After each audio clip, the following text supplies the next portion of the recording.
everybody, this is Sign here, and today we're going to be talking about one of my favorite things ever, Sonic the Hedgehog.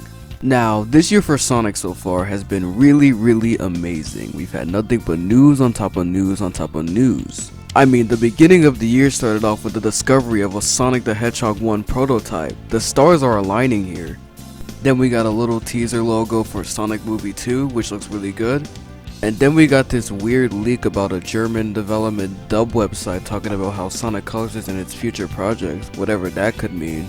And then in May 2021, during the Sonic Central, Sonic Colors Ultimate was revealed. And then this new Sonic game got teased, which people are still trying to figure out what it means or what it's for, or what the heck this move is. I'm just trying to figure out why Sonic's doing a Fortnite emote. And then Sonic Colors Ultimate came out to critical acclaim. Very critical acclaim. Now, quickly, here's my thoughts on Sonic Colors Ultimate. My playthrough of the game was fine. It took me about 3 days to beat. This game is a lot shorter than I remember. I remember it took me months to beat it as a little kid. And throughout my entire playthrough, I only ran into one glitch, and it was an aquarium park. I don't know which act it was the one where you had to run away. At the beginning I just fell off because I held a different direction. Well, that's the only thing I ran into. And also, we can stop blaming Sega for this game now. We all thought it was Sega's fault that this game was the mess it is, but if you take a look at former employee reviews at Blind Squirrel Games, you get to see that maybe people didn't know what they were doing. Hopefully, because they're fixing the game, they know how to work together. Other than the usual leaks, Zucker interviews, and whatever, in November we'll have something to look forward to when Sonic the Hedgehog is having a crossover with Monster Hunter Rise.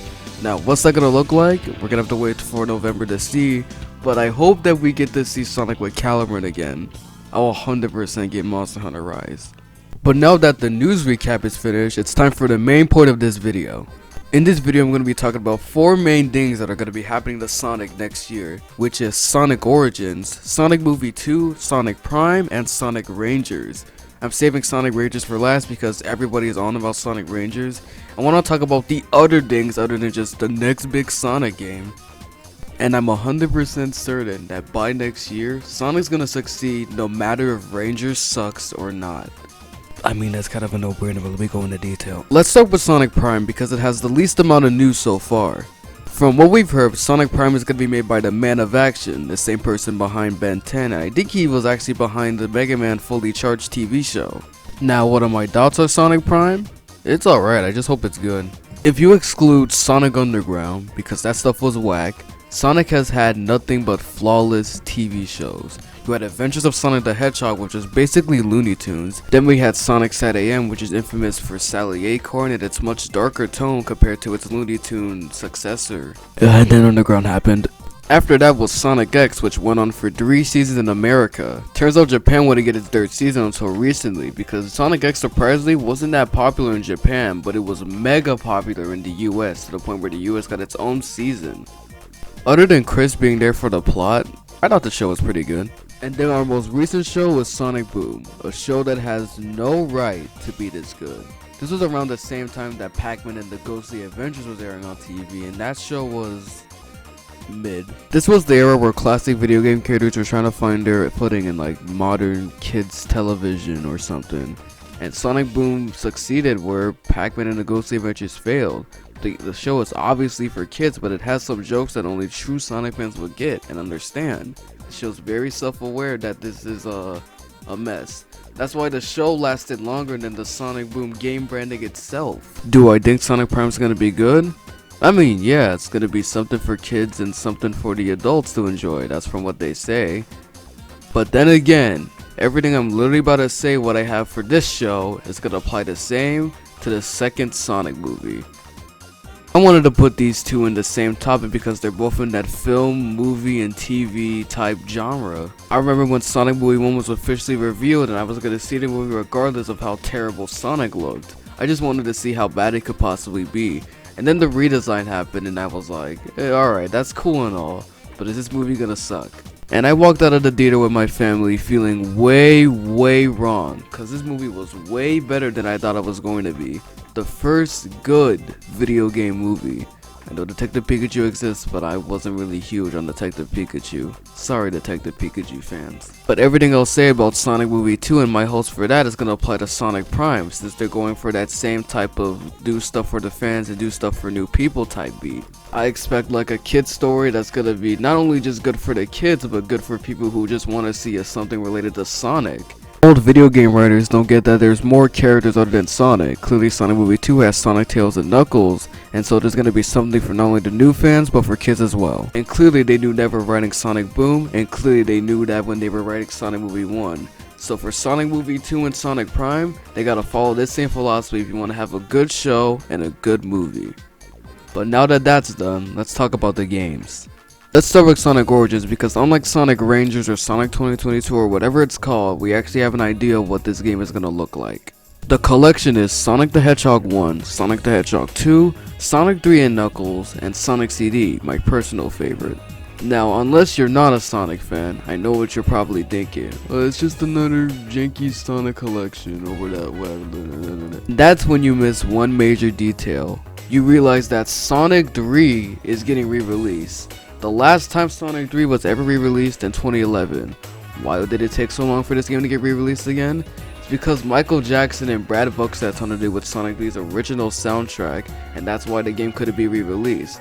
But it looks like that Sega finally got through with the Jackson estate, and they're finally able to re-release Sonic 3. It was also confirmed on Twitter that all games are gonna have widescreen, including Sonic 3 and Knuckles. Official Sonic 3 and Knuckles widescreen, which is gonna be absolutely crazy. Now I know this seems like the littlest thing to like worry about is widescreen, but it's just absolutely crazy. Most of the hype is coming from the fact that Sonic 3 is back. And maybe other than just the games can feature maybe unlockables like artwork, like prototype artwork. Back when Sonic wasn't even called Sonic, he was called Mr. Needle Mouse. Heck, they could add Knuckles and Sonic the Hedgehog too. They could do that for this, but they probably wouldn't do that. I hope they do it, it'd be cool. Now the teaser trailers talk about some added features. I don't know if that's gonna pull like a Mega Man Legacy Collections, maybe a rewind feature, which I don't want a rewind feature in a Sonic game. I can understand for Mega Man.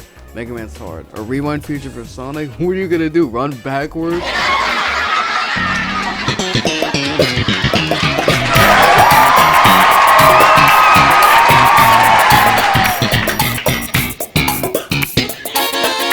Hey, I hope these ports of the game are as good as the Christian Whitehead ones. Hey, maybe Christian Whitehead's even on this port. Maybe we can finally get a Christian Whitehead Sonic 3. Imagine what that's gonna be like. But enough about Sonic Origins. We have the big topic, and that's the next Sonic game, Sonic 2022, Sonic Rangers, Sonic Frontiers, whatever in the world this game is gonna be called. Now, most of the discussion of this game mostly comes from leaks. Leaks about the game being open world, leaks about this being an adventure game or being a boost game, leaks about what in the world this game is going to be. We knew that it was Rangers when we found the MP4 file data for the video, which the game is most likely called Sonic Rangers or Sonic Frontier. What is this game called at this point? Like, seriously. But only a day, oh no, not a day, a few hours after Sonic Central ended, this leak was surfaced. Now this leak is from January of 2021, but it resurfaced because of what was going on in the Sonic Central, and how they was talking about this game called Sonic Rangers, which matches up with the leaked data, to talk about the spin cycle, which looks exactly like what Sonic does near the end of the trailer. Now the game also describes stuff about cyberspace levels and how the music goes hard, which is obvious, it's a Sonic game. And about open world and puzzle style levels. Like, this is really sounding like an adventure type game than anything.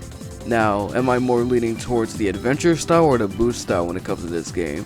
Although I'm always a fan of the boost games, I think this game is going back to that classic adventure style.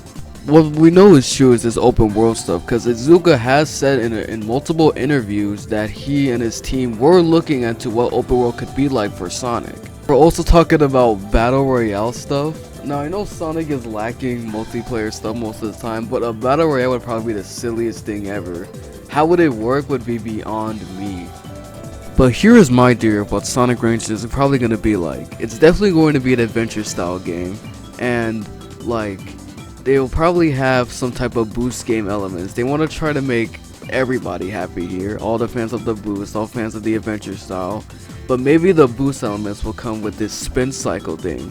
Cause judging by how it works, Sonic spins in a circle and then he just runs. This could be like multiple spins. It could be like loops or something. Maybe like you collect like a collectibles or some type of energy to charge up your spin cycle. You can use it to like wipe out multiple enemies. And I'm not really sure if that's really considered what the boost could really be, because the boost is just Sonic going really fast. Like if the boost is even involved, the boost and the spin cycle could be like entirely separate things. Now about stuff about the story, that could be anybody's guess, as long as it's good, as long as it's not cringe writing. I'm alright with it. Other than stuff about open world and like the spin cycle and other things like that, I honestly have no clue what this game is going to be like. No one really has a certain clue. All they have to do is rely on leaks, which I don't really look at leaks too much. Sometimes I look at some that are like really good, and then some of them end up being true. I mean, maybe that's because I'm a Smash fan, so. But all in all, I'm gonna take what Unleashed says and say that Sonic Rangers is definitely going to be high budget, crazy, and controversial. Shout out to you, Unleashed, you're cool. But that's all I have to say for Sonic's future in 2022. All we have to wait for now is wait for November to see when in the world this Monster Hunter Rise and Sonic crossover is gonna be. We probably shouldn't expect nothing major until maybe the end of this year or the beginning of 2022. But that's really all I had to say. Thank you guys for watching, and I'll see you guys later.